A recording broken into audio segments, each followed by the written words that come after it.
আল্লাহ রাসূল বলেন, আশাদুল বালা আল আম্বিয়া সুম্মাল আমসাল ফাল আমসাল, সবচাইতে বেশি পেরেশানিতে পড়ছে নবীরা, তারপরে যারা তাদের সাথে সম্পর্ক রাখছে তারা, এরপরে তাদের সাথে যারা সম্পর্ক রাখছে তারা। এই জন্য মুসলমান বাবারা ভাইয়েরা আমার, নবীরা যেহেতু পেরেশানিতে পড়ছে, আমরা যেহেতু নবীর তরিকা অনুসরণ করি, নবীর তরিকায় চলি, আমাদের জিন্দিগিতে পেরেশানি আসবে কি আসবে না? পেরেশানি আসলে কি করতে হবে? আল্লাহর রাসূল সাল্লাল্লাহু আলাইহি সাল্লাম শিখাই গেছেন, ও দুনিয়ার মানুষ শোনো, পেরেশানি যখন আসবে তখন দুইটা কাজ করবা। এক নম্বরে নামাজ পড়ে, দুই নম্বরে ধৈর্য ধরবা। নামাজ পড়ি আল্লাহ তাআলার কাছে সাহায্য চাইবা, দুই রাকাত সালাতুল হাজত পড়ি আল্লাহর কাছে বলবা, আল্লাহ সুস্থতার নিয়ামত দান করেন। আয় আল্লাহ, ঋণগ্রস্ত হয়ে গেছে, ঋণগুলো পরিশোধ করার তৌফিক দান। আয় আল্লাহ, বিভিন্ন পেরেশানিতে পড়ছি, পেরেশানি দূর করিয়া দান। যা কিছু প্রয়োজন সব নামাজের মাধ্যমে আল্লাহর কাছে চাইব, ঠিক কিনা?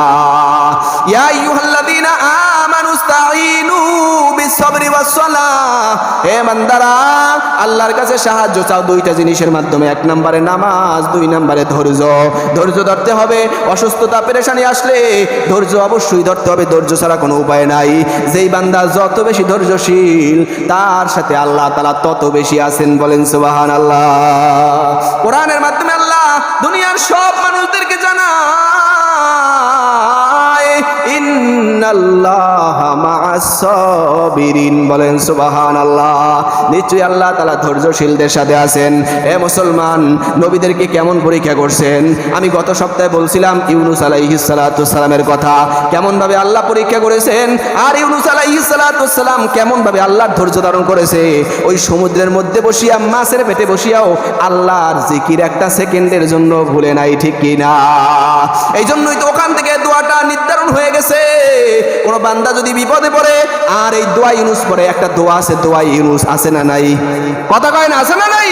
দোয়া ইউনূস, ওই তো ইউনূস আলাইহিস সালাতু ওয়াসালামের নামে, লা ইলাহা ইল্লা আনতা সুবহানাকা ইন্নী কুনতু মিনাজ জালিমিন। এই দোয়া যদি কেউ পেরেশানির সময়, বিপদের সময় পড়ে, আল্লাহর উপর ভরসা রাখে আর নিয়ত করে, মাওলা আপনার নবীকে যেভাবে আপনি সমুদ্রের মধ্যে মাছের মাধ্যমে হেফাজত করেছেন, এই দোয়ার মাধ্যমে আপনি যেহেতু তাকে উদ্ধার করেছেন, আয় আল্লাহ আপনার কাছে এই দোয়া করতেছি, আপনার নবীর মতো আমাকেও বিপদ থেকে উদ্ধার করেন। এই দোয়া যদি কেউ করে, খোদার কসম আল্লাহ এই দোয়ার বরকতে তাকে অবশ্যই উদ্ধার করবেন, ঠিক কিনা? আল্লাহওয়ালা বুজুর্গ হওয়ার জন্য 5 ওয়াক্ত নামাজ, আল্লাহওয়ালা বুজুর্গ হওয়ার জন্য আল্লাহর হুকুম ওয়াজিব, আল্লাহওয়ালা বুজুর্গ হওয়ার জন্য রসুলের তরিকার সুন্নত, এগুলোর মাধ্যমে আল্লাহওয়ালা বুজুর্গ হইতে হইবে। এছাড়া বাহিরে আর কোনো পথ নাই। আর এই ফরজ, ওয়াজিব, সুন্নতে মুআক্কাদা এগুলো কবুল হবে যদি আপনার ওই ইবাদতের মধ্যে কোনো হারাম সম্পর্ক না থাকে। হাদিসের ভিতরে আসছে, কোনো ব্যক্তি যদি হারাম খাইয়া এরপরে দোয়া করে, ওই হারাম খোরের দোয়া কি হয় না? কবুল হয় না। কোনো ব্যক্তি যদি হারাম খাওয়ার পরে ইবাদত করে, ওই ইবাদতে কি হয় না? কবুল হয় না। এই জন্য ফরজ কবুল হওয়ার জন্য হারাম খাদ্য, হারাম উপার্জন থেকে বাঁচতে হবে। সুন্নত ইবাদত কবুল হওয়ার জন্য হারাম খাদ্য, হারাম উপার্জন থেকে বেঁচে থাকতে হবে। ওয়াজিব ইবাদত কবুল হওয়ার জন্য হারাম খাদ্য, হারাম উপার্জন থেকে বিরত থাকতে হবে। কথা বুঝতে পারছি? এই কাজ, এইটা যারা সুন্দর মতো আদায় করতে পারে, তারাই এই জামানার সবচেয়ে বড় আল্লাহওয়ালা বুজুর্গ। যদিও কথাটা অনেক সহজ, কিন্তু এই আমলটা করতে গেলে অনেক কষ্ট। ফরজ আদায় করতে গেলে অনেক কষ্ট, ওয়াজিব নামাজগুলো আদায় করতে গেলে অনেক কষ্ট, সুন্নতে মুআক্কাদা আদায় করতে গেলে অনেক কষ্ট। এই কষ্ট স্বীকার করে যারা আল্লাহ তাআলার এই হুকুমগুলো আদায় করবে, আল্লাহ রাব্বুল আলামিন তাদের দুনিয়াতেও সফলতা দান করবেন, আখিরাতেও সফলতা দান করবেন, বলেন সুবহানাল্লাহ। আর আপনি অল্প অল্প আমল যদি করেন, সেই আমলের ভিতরে যদি হারাম না থাকে, যদি আপনি ময়লাযুক্ত কাপড় গায়ে দিয়ে নামাজ পড়েন, কিন্তু কাপড়টা হালাল টাকা দিয়ে কেনা, ময়লা বলতে নাপাক না, নাপাক আর ময়লা তো পার্থক্য বোঝেন? নাপাক বলা হয় প্রস্রাব, পায়খানা, রক্ত, এগুলো নাপাক জিনিস। আর ময়লা কি? ধুলাবালি, রাস্তা দিয়ে হাঁটতেছেন, ধুলাবালি লাগছে, একটা জামা অনেকদিন গায়ে দেওয়ার কারণে কালো হয়ে গেছে, না ধোয়ার কারণে গন্ধ হয়ে গেছে, ঘামের গন্ধ, এইটা ময়লা কাপড়, এইটা দিয়ে নামাজ পড়াতে কোনো সমস্যা নাই।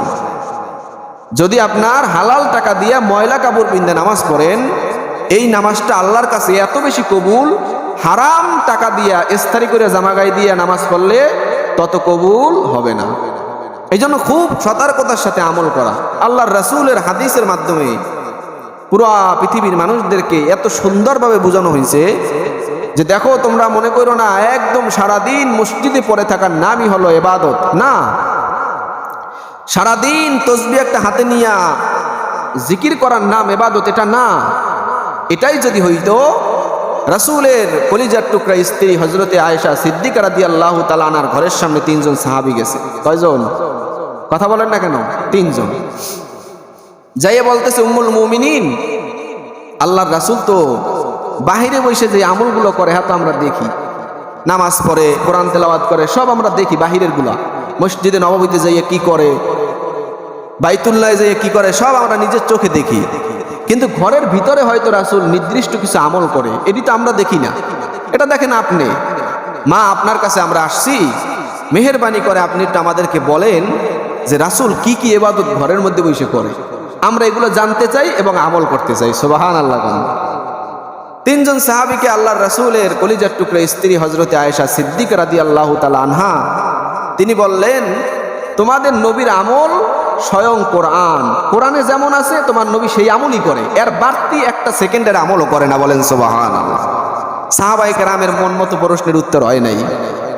তারা 3 জন ফিরে আসলেন। আসার পরে 3 জন পরামর্শ হইছে, কি করবা কও, রাসূলের তো আমল এই, সে তো মা তাকদ্দামা মিন যামবিহি ওয়া মা তাআখার, সে ইবাদত করলেও সামনের পিছনের গুনাহ মাফ, না করলেও আল্লাহ তার সামনের পিছনের গুনাহ মাফ করে দিয়েছেন। বলেন সুবহানাল্লাহ। তাহলে তার ব্যাপারটা তো ভিন্ন। আমরা তো মানুষ, আমাদের গুনাহ হবে, আমাদের আমল পাল্লা ভারী হবে, গুনার পাল্লা ভারী হবে, আমরা কি করতে পারি? পরামর্শ দেওয়া। এর মধ্যে থেকে একজন সাহাবী পাশের থেকে ডাক দিয়ে কয়, আমি নিয়ত করছি জীবনে আর কোনোদিন খামু না, সারা জীবন রোজা রাখবো। যতদিন আল্লাহ দুনিয়াতে বাঁচাই রাখবেন, জীবনে আর কি করব না, কোনোদিন দিনে খাবার খাবো না, সারা দিন রোজা রাখবো। 2 নাম্বার সাহাবী বলতেছে, আমি জীবনে কোনোদিন আর রাত্রে ঘুমাবো না, সারা রাত দিন সব সময় নামাজে দাঁড়াই থাকবো। 3 নাম্বার সাহাবী কয়, আমি জীবনে বিয়েই করবো না, কারণ আমি চিন্তা করে দেখছি বিবাহর কারণেই ইবাদতের মধ্যে ঘাটতি আসে। বিবাহ করার পরে বউরে খাওয়াও, বউ হওয়ার পরে সন্তানরে খাওয়াও, এই জন্য আমি ভাববে চিন্তে দেখলাম জীবনে আর কোনোদিন বিবাহ করব না। এই কথা আয়েশা সিদ্দিকা রাদিয়াল্লাহু তাআলা আনহা ঘরের ওই পর্দার অন্তরাল থেকেই শুনছে। জোরে জোরে বললে শোনা যায় না, শুনে ফেলাইছে। আল্লাহর রাসূল যখন ঘরে আসছে, আল্লাহর রাসূলের কাছে আয়েশা সিদ্দিকা রাদিয়াল্লাহু তাআলা আনহা বলতেছে, ইয়া রাসূলুল্লাহ, আপনার 3 জন সাহাবী আইছিল আমার কাছে, আয়েশা আমার কাছে জিজ্ঞেস করছে আপনার নির্দিষ্ট কিছু আমলের কথা। তা আমি বলছি তোমাদের নবী তো সেই আমলই করে যেটা কোরআনে আছে, আর বাহিরে কোনো আমল নাই। কিন্তু তারা 3 জন ওখানে পরামর্শ করছে। কি পরামর্শ করছে? বলে যে একজন বলছে জীবনে কোনোদিন রোজাই ছাড়বে না, আর একজনে বলছে জীবনে কোনোদিন ঘুমাইবি না, হারা রাত দিন 24 ঘন্টা নামাজে দাঁড়াই থাকবে, আর একজনে বলছে জীবনে কোনোদিন বিবাহ করবে না। এই কথা শুনেই রাসূলের চেহারা মোবারক, হাদিসে আসছে আল্লাহর রাসূলের চেহারার মধ্যে মনে হয় আঙ্গুন নিংড়াইয়া, আনার নিংড়াইয়া রাসূলের চেহারার মধ্যে দেওয়া হয়েছে। রাসূল রাগে চেহারাটা লাল হয়ে গেছে। সাথে সাথে ঘর থেকে বের হইয়েই একটু আগাইতে দেখে 3 জন সাহাবী ওই কথা বললে পরামর্শ শেষ করিলে তারা সামনে আগাইতেছে। আল্লাহর রাসূল ডাক দিয়েছে, এই সাহাবীরা দাঁড়াও, তোমরা কি এই কথা বলছো এই যে বললাম এগুলা? বলে, ইয়া রাসূলুল্লাহ, অবশ্যই আমরা বলছি। বলে যে আল্লাহর রাসূল বলে, তোমরা কি আমার চাইতে বেশি আল্লাহকে ভয় পাও নাকি? বলে যে না আল্লাহর রাসূল, আপনি তো সবচাইতে বেশি আল্লাহকে ভয় পান। তাহলে বলো, আমি কি রোজা রাখি? বলে হ্যাঁ রাসূল। আমি কি রোজা ভাঙ্গি? বলে হ্যাঁ ভাঙ্গেন, মাঝে মাঝে রাখেন, মাঝে মাঝে ভাঙ্গেন। তাহলে তোমরা কোন যুক্তিতে আমি নবীর তরিকা বাদ দিয়া নতুন একটা আপডেট তরিকা দিয়া সারাদিন রোজা রাখতে চাও? কোথায় পাইছো এই নিয়ম? একজন সাহাবী অটোমেটিক চুপ, আর কোনো কথা নাই। দ্বিতীয় সাহাবীকে জিজ্ঞেস করলো, কি তুমি বলে সারাদিন নামাজ পড়বা, আমাকে কি সারাদিন নামাজ পড়তে দেখছো? আমি কি তোমার চাইতে আল্লাহকে বেশি ভয় করি নাকি তুমি আমার থেকে বেশি আল্লাহকে ভয় করো? সাহাবী ডাক দিয়া কয়, ইয়া রাসূলুল্লাহ, আপনি সবচাইতে বেশি আল্লাহকে ভয় করেন। তাহলে সাহাবী রাসূল বললেন, তাহলে বলো, আমি যদি নামাজ ছাড়তে পারি, নামাজ পড়তে পারি, মাঝে মাঝে বিশ্রাম নেই, মাঝে মাঝে নামাজ পড়ি, মাঝে মাঝে তাহাজ্জুদ ছাড়ি, মাঝে মাঝে পড়ি, তাহলে তোমরা কেন এই নিয়ম বাতাই দিতেছো যে সারা দিন নামাজের মধ্যে কাটাই দিবা? তৃতীয় সাহাবীকে ধরছে, ওই সাহাবী, তুমি নাকি বলছো জীবনে বিয়েই করবা না, আমি কি বিবাহ করি নেই? বলে ইয়া রাসূলুল্লাহ, অবশ্যই আপনি করছেন। আল্লাহর রাসূল বলেন, আন-নিকাহু মিন সুন্নতি মান রাগিবা আন সুন্নতি ফালাইসা মিন্নি। ও সাহাবীরা শোনো, বিবাহ হলো আমার সুন্নাত, যে আমার সুন্নাতকে ছেড়ে দিবে সে আমার উম্মতের অন্তর্ভুক্ত নয়। বলেন সুবহানাল্লাহ। আল্লাহর রাসূল ইসলামের ভিতরে কোনো কঠোরতা রাখেন নাই, আমরা কেন কঠোরতা করব? ইসলামের ভিতরে নামাজ আছে, আবার দুনিয়াবি কাজ বাজও আছে না নাই? আরো জোরে কোন। প্রত্যেকটা সাহাবীর জীবনী তালাশ করেন। হযরতে আবু বকর সিদ্দিক রাদিয়াল্লাহু তাআলা আনহু যখন খেলাফতের দায়িত্ব পাইছে, প্রথম খলিফা তো হযরতে আবু বকর সিদ্দিক। খেলাফতের দায়িত্ব পাওয়ার পরেই সব কিছু রেজুলেশন হয়ে গেছে, কাগজপাতিতে নাম উঠে গেছে। হঠাৎ করে দেখতেছে একটা কাপড়ের গাঁটটি কাঁধে নিয়ে আবু বকর বাজারের দিকে যাইতেছে। ওমরে ফারুক রাদিয়াল্লাহু তাআলা আনহু পিছন দিক থেকে ডাকতেছে, ও আমিরুল মুমিনিন, ও আবু বকর, কোথায় যাইতেছেন? বলে উপার্জনের জন্য, রিজিক উপার্জনের জন্য। বলেন সুবহানাল্লাহ। এ আবু বকর, আপনি কোথায় যান? বলে আমি রিজিক উপার্জনের জন্য বাজারে যাই, আমার কাপড়ের ব্যবসা আছে, একটু কাপড় বেচে সংসারের জন্য কিছু ইনকাম করে আনি। হযরতে ওমর রাদিয়াল্লাহু তাআলা আনহু বলেন, ও খলিফাতুল মুসলিমিন, আপনি যদি এই খেলাফতের দায়িত্ব থইয়া ওই যে বাজারে কাপড় বিক্রির জন্য যান, তাহলে খেলাফত কে চালাবে? আজকে একটা নিয়ম জারি করেন, এখন থেকে যারা এই রাষ্ট্র চালাবে তাদের জন্য রাষ্ট্রীয়ভাবে একটা খরচের ব্যবস্থা করা হবে। বলেন সুবহানাল্লাহ। এখান থেকেই তো প্রমাণ হয় ইমামদের বেতন নেওয়া জায়েজ আছে, ঠিক কিনা? আওয়াজ দিয়ে কোন। যেই সমস্ত বেঈমান আর নাস্তিকরা বলে ইমামতি করে টাকা নেওয়া জায়েজ নাই, কোরআন পড়ে টাকা নেওয়া জায়েজ নাই, তাহলে তো ইমামতির লোকই থাকবে না। আমাকে যদি টাকা নিয়ে না রাখেন এখানে, আমি থাকবো? আমি তো কাজ করতে যাবো, আমি যেখানে এক জায়গায় নামাজ পড়িয়ে নেব, কিন্তু মসজিদ তো খালি থাকবে। এই এলাকার মধ্যে অনেক মসজিদ আছে, ইমাম সাহেব যারা মাদ্রাসার ছাত্র, জহুর পড়ায় না, তারা মাদ্রাসায় পড়ে, নামাজ পড়ানোর একটা লোক পাওয়া যায় না, ঠিক কিনা? আল্লাহ আল্লাহ পড়িয়ে চলে যায়। একজনের দিলে সামনে কবি হার বিচার আমি করবো না। সেখান থেকে একজন ইমামরে সামান্য কিছু পারিশ্রমিক দিয়া আপনি রাখতেছেন, আর এখানে ফতুয়া দেয় ইমামদের নামাজ পড়ায় টাকা নেওয়া যায় না। কত বড় মুনাফিকি দেখছেন নি? অথচ আবু বকর সিদ্দিক রাদিয়াল্লাহু তাআলা আনহু তিনিও সেই রাষ্ট্রীয়ভাবে ভাতা নিছেন, হযরতে ওমর ফারুক রাষ্ট্রীয়ভাবে ভাতা নিছেন, হযরতে ওসমান গনি রাষ্ট্রীয়ভাবে ভাতা নিছেন। কারণ এই রাষ্ট্রীয় ভাতা যদি না নেয়, রিজিক উপার্জনের জন্য বাইরে হয়ে যায়, তাইলে মাসাল কে দিবে? কে বিচার করবে? কে দিনী মাসালা শিখাবে? কে নামাজ পড়াবে? কে জুমার বয়ান করবে? বলেন। এজন্য এটা সম্পূর্ণ একটা ইহুদি খ্রিস্টানদের চক্রান্ত। যে ইমামদের বেতন নেওয়া যায় না যারা বলে, এটা ইহুদি খ্রিস্টানদের চক্রান্ত। বলেন, রাসূলের দেশ মক্কা মদিনায় ইমামদের ভাতা নির্ধারণ আছে না নাই? শুধু ভাতা না, তাদের ডান এবং বাম দুই হাতে দুইজন বডিগার্ড, 2-4 জন বডিগার্ড তাদের পিছনে থাকে, এমনকি তাদের খাদেম খুদ্দাম সরকারিভাবে নিয়োজিত থাকে। সেখানে আবার কত বড় জাহেল, ইমামদের বেতন নেওয়া যায় না। যাই হোক, আমার মাকসাদ ওটা না, আমি শুধু এখানে একটা জবাব দিয়ে দিলাম। অনেকে রাস্তাঘাটে বলবে, দেখবেন যে বর্তমানে কি হয়ে গেছে, হুজুররা টাহা নাই নামাজ পড়াইয়া। আরে ভাই, টাহা নাই মানে রাসূলের জামানা রাসূলের কাছে যে পরিমাণে হাদিয়া আসতো, আল্লাহর রাসূলের আর টাকা নেওয়ার প্রয়োজন আছে? কথা কয় না? রাসূলের কাছে যে পরিমাণ হাদিয়া আসতো, ওই হাদিয়া খাইয়েই তো রাসূল শেষ করতে পারতেন না। কিন্তু রাসূল এগুলো নিতেন না, যেটা প্রয়োজনীয় ওটা নিতেন। আল্লাহর রাসূলের কাছে জিবরাইল আসছে, ইয়া রাসূলুল্লাহ, আল্লাহ তাআলা আমাকে পাঠাইছেন, আপনি যদি বলেন আপনার জন্য আল্লাহ তাআলা একদম এই উহুদ পাহাড়কে স্বর্ণে রূপান্তরিত করে দিবেন, আপনার জন্য খানার পরিপূর্ণ ব্যবস্থা করে দিবেন, এটা কি আপনি চান? আল্লাহর রাসূল জিবরাইলকে ডাক দিয়া বলে, জিবরাইল, আমি আমার মাওলার কাছে আশা রাখি, আমি একদিন খাবো, একদিন উপবাস থাকবো। বলেন সুবহানাল্লাহ। যেদিন আমি খাবো সেদিন আমি আমার মাওলার শুকরিয়া আদায় করব, আমার মাওলা আমাকে পেট ভরিয়া খাওয়াইছে, আলহামদুলিল্লাহ। আর যেদিন আমি খাবো না, যেদিন আমার খাবার থাকবে না, 3 দিন পর্যন্ত আমার যে সময় চুলায় আগুন ধরবে না, ওই সময় আমি ধৈর্য ধারণ করব। কারণ আমার অনেক উম্মতরা আছে না খেয়ে থাকবে, তারা বলবে নবী তো পেট ভরিয়া কত সুন্দর খাইছে, উম্মতের জন্য কিছুই করিয়া যায় নাই, এই জন্য আমার নবীও 3 দিন পর্যন্ত চুলা জ্বলে নাই। উম্মতদেরকে বুঝায়, উম্মতরা তোমাদের কষ্ট আমি নবী নিজেও ভোগ করে গেছি। বলেন সুবহানাল্লাহ। খন্দকের যুদ্ধের সময় সরসয় মদিনার চারপাশে খাল খনন করতেছে, সাহাবায়ে কেরাম খিদার তাড়নায়, খানার কোনো ব্যবস্থা নাই, এক একজন সাহাবীর পেটের মধ্যে পাথর বাঁধছে, কারণ পাথর দিয়া বান্দার কারণে ওই মাজার বেহা হয় না, মাজার সোজা হয়ে থাকে। একজন সাহাবী মদিনার নবীর দরবারে এসে হাজির, ইয়া রাসূলুল্লাহ, এই খন্দক খনন করতে যাইয়া, খাল খনন করতে যাইয়া খানার কোনো ব্যবস্থা নাই, 3 দিন 4 দিন যাবত খানা খাইতেছি না ইয়া রাসূলুল্লাহ, খানার কি করব, পেটে খিদায় তো আর দাঁড়াইতে পারি না।